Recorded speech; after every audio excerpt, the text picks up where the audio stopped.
44.67, nice, ভালো mileage. Alright, let's get going. আমি expect করছিলাম যে এবার মাইলেজ ভালোই আসবে। এই যে একদম মাঝখান দিয়ে এসে চলতেছে, লিটারেলি তার পিছনেই হচ্ছে বাসের সামনে সামনে চলতেছে, ওই যে আরেকজন মাঝখান দিয়ে চলতেছে।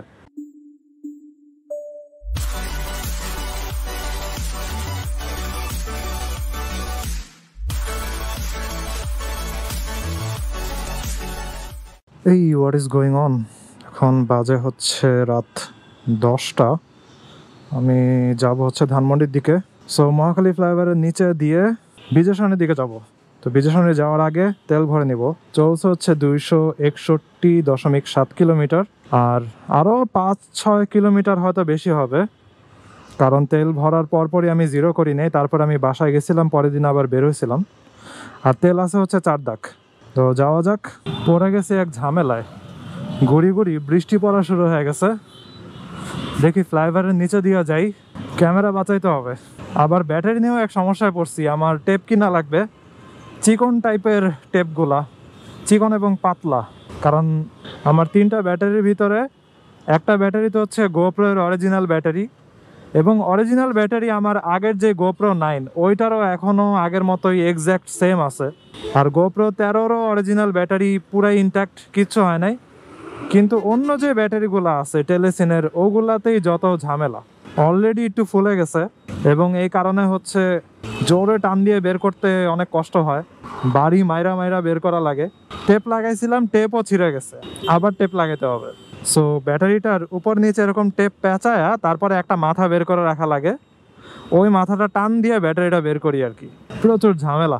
দেরি হয়ে গেলে একটু সিগন্যাল পড়া ছাড়াই আরেক সিগন্যাল পড়ছিল, ওইটা হচ্ছে পুলিশ থামতে বলছে যে রেল ক্রসিংয়ের রেলগাড়ি আসতেছে, তো আপনারা থামেন। এক সিএনজিওয়ালা কি করছে, তার ভিতরেই ঠেইলা চলে যাওয়ার ট্রাই করছে, তারপরে পুলিশ তারা ধরছে। সিএনজির পিছে ছিল আরেক ট্রাক, এবং ট্রাকটা চালাইতেছিল পুরাই আন্ডার এজ একটা ছেলে।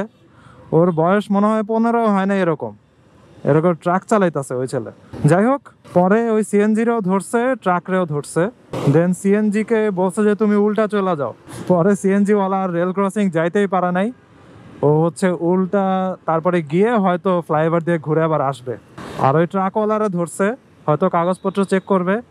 কিন্তু যেই ছেলে ট্রাক চালাইতেছে, ওরে দেখেই তো আমার অনেক ভয় লাগছে যে কিরে ভাই, এরটুক ছেলে এত বড় বড় রাস্তাতে ট্রাক চালায়, কার উপর দিয়ে কখন উঠে যায় কোনো ঠিক নেই। অথবা এত বড় একটা গাড়ি যে কন্ট্রোল করতেছে, কন্ট্রোলের বাইরে কখন চলে যায় তারই ঠিক নেই। যাই হোক, আশা করতেছি এরপরে জ্যামটা একটু কমই পাবো। যদিও দিনটা হচ্ছে বৃহস্পতিবার, তাই ভালোই সিগন্যাল পড়তে পারে। I don't know.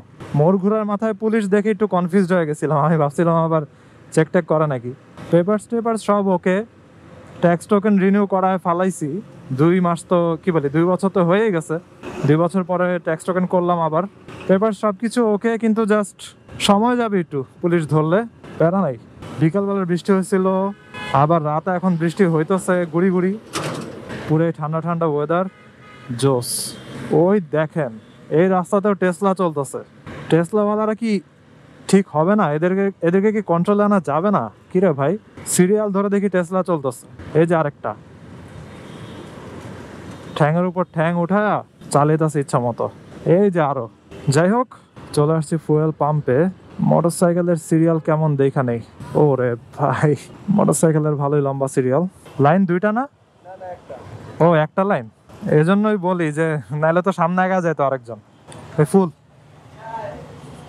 Full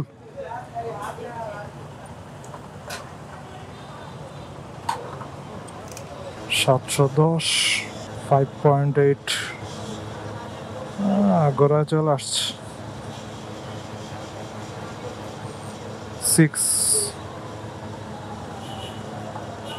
6 litre 750।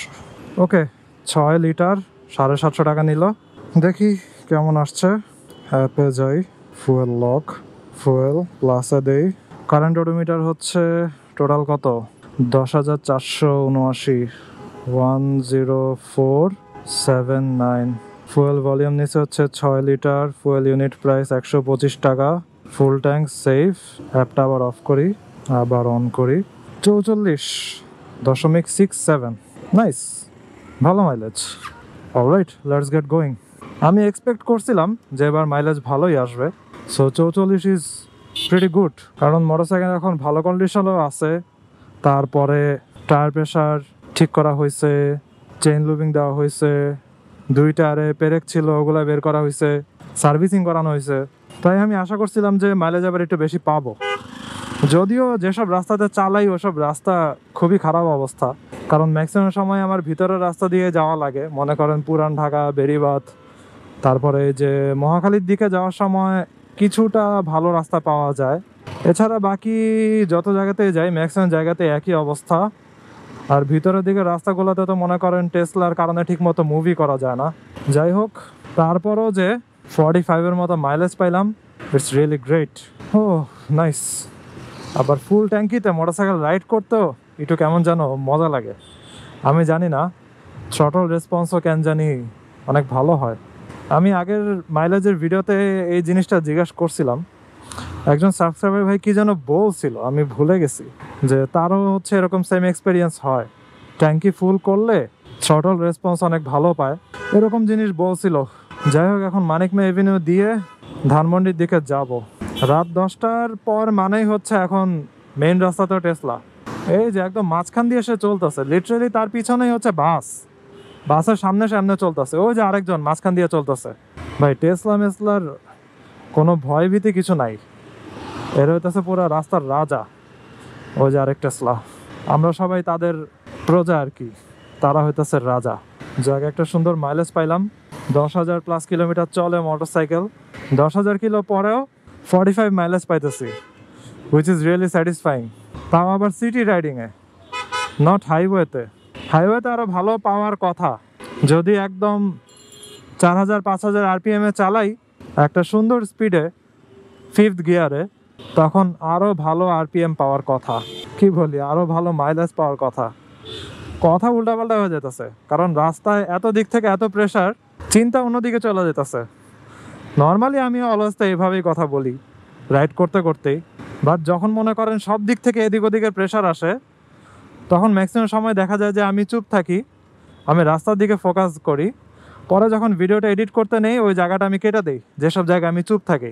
না হলে ভিডিও অনেক লম্বা হয়ে যাবে, 20-25 মিনিটের ভিডিও হয়ে যাবে একটা 10 মিনিটের ভিডিও, আর এই ভিডিও দেখতেও বোরিং লাগবে আপনাদের। অলরাইট, মানিক মে এভিনিউ পার হয়ে যেতেছি, লেটস গো। আর রাতে ভিডিও করার জন্য সরি, দিনের বেলাতে আমি তেমন সুযোগ পাই নাই। আর যখন বেরিয়েছিলাম দিনের বেলাতে তখন ছিল প্রচুর বৃষ্টি, সো বৃষ্টির মধ্যে তো আর রেকর্ড করা যাবে না, এজন্য এইভাবেই রাতেই রেকর্ড করা লাগতেছে এখন। তাও ঘুরি ঘুরি বৃষ্টি পড়ে হালকা, বাট বেশি না, বেশি হলে তো আবার ক্যামেরা ব্যাগের ভিতরে ঢুকে ফেলানো লাগতো। আর ব্যাটারির যে ইস্যু বলছি ওইটাও সলভ করা লাগবে অ্যাজ সুন অ্যাজ পসিবল, নাইলে আমার GoPro 13 ইউজ করা কঠিন হয়ে যাবে। পরে GoPro 9 দিয়ে ভিডিও করা লাগবে এই ব্যাটারির সমস্যার কারণে। ও আচ্ছা, জিরো করতেই তো ভুলে গেছি ট্রিপ এ। এতক্ষণ অলরেডি হয়তো 4 কিলোমিটার অথবা 5 কিলোমিটার মতো চলে আসছি। দাঁড়ান, ট্রিপ এ কই? এই যে ট্রিপ এ। আরে পড়ছি জ্যামের ভিতরে। ওকে, রাস্তার একটা সাইডে আসলাম, এবার ডান সাইডের বাটনটা প্রেস করে ধরি, এই যে 0 হয়ে গেল। নাইস। 4-5 কিলোমিটার এক্সট্রা পরে প্লাস করা লাগবে আর কি, ওটা সমস্যা নেই, কারণ আমি তো অ্যাপে যখন ইনপুট দেই তখন কারেন্ট ওডোমিটার একদম টোটাল যত কিলোমিটার চলে ওইটা দেই। সো অ্যাপ হচ্ছে অটোমেটিক্যালি ওইটা বিয়োগ করে তারপরে সে গুনে নেয় যে কত কিলোমিটার চলছে। যেহেতু রাত 10টার বেশি বাজে, তাই মেন রোড দিয়ে যাওয়া লাগবে, কারণ একটা নতুন জিনিস শুরু হয়েছে 10টার পর থেকে, হচ্ছে লালমাটিয়া ঢোকার যেসব রাস্তাগুলো আছে, ধানমন্ডি 27 নম্বরের পাশে যে রোডগুলো আছে ওইগুলার হচ্ছে গেট লাগা দেয়। তারা হচ্ছে কাইন্ড অফ রেসিডেন্সিয়াল এরিয়া টাইপের, তো এই জন্য হচ্ছে তাদের প্রত্যেকটা রোডের সামনে গেট আছে, গেটগুলো লাগায় দেয়। এই জন্য মেইন রোড দিয়ে যাওয়া ছাড়া উপায় থাকে না। আমি কয়েকদিন গিয়ে ঘুরে আবার মেইন রোডে উঠছি। ওকে, ট্রাফিক অনেক দূরে, সুযোগ মতো সবাই ঢুকে পড়ি। Alright, let's get going. Smooth. যাই হোক, 10,000 কিলোমিটার পরেও সিটি রাইডে 45 মাইলেজ পাইতেছি, খুবই জোস। I am thanking this motorcycle, Honda X Blade, কারণ এই মোটরসাইকেলটা আমার অনেক খরচ কমাইছে, যেটা খুবই সাহায্য করছে আমাকে। কারণ খরচ অনেক বেশি হলে হয়তো আমি অ্যাফোর্ড করতে পারতাম না, বাট এই মোটরসাইকেলটার এই 2 বছরে আমার মেনটেনেন্স কস্ট খুব কম গেছে। তাছাড়াও হচ্ছে ফুয়েল কষ্ট মোটামুটি কমই। যে পরিমাণ জ্যামের ভিতরে চালাই, এই সিসি সেগমেন্টের ভিতরে অন্যান্য মোটরসাইকেল আসলে এখনও এটারে বিট করতে পারা নেই। এটার কারণে এই মোটরসাইকেলটা এই দেশে এত ফেমাস হয়েছিল। যখন লঞ্চ হয়েছিল তখন সবাই প্রচুর হাসাহাসি করছে যে এটার নাক দেখতে কেমন জানি, গোপাল ভাঁড়ের সেনাপতি না কোন ক্যারেক্টার তার মতো দেখতে হচ্ছে এটার নাক, দেখতে একটু ভালো না, এই সেই এরকম ট্রল করছিল। কিন্তু পরে মাইলেজ অনেক ভালো আসার কারণে আস্তে আস্তে মোটরসাইকেল অনেক পপুলার হয় এবং আমার নিজের কাছেও পার্সোনালি এটা শেপটা সুন্দরই লাগে, একটা শার্প শেপ। এটার কারণে এটার নাম দিছে হচ্ছে ব্লেড, এক্স ব্লেড। এই মোটরসাইকেলটার অনেক গুণগান কোনো ধরনের স্পন্সর ছাড়াই, কোনো ধরনের টাকা খাওয়া ছাড়াই আমি ভিডিওতে বলি, which is totally valid, totally worth it. যাই হোক, আজকে ভিডিও এখানে শেষ করি। I hope you guys like this video and if you are watching for the first time you can kindly subscribe. তো সি ইউ নেক্সট টাইম, ভালো লাগে সাবধানে হেড করেন, tata. I wake up to a little bit of drool on my pillow, feel like it's gonna be a bad day. Yeah, I'm tired of shit, and the coffee ain't hit yet, damn ain't that great. I don't wanna go to work, cause my boss is a jerk, and I'm not even that paid. I need a change in my life, cause I don't feel alive, and there's nothing that makes me happy.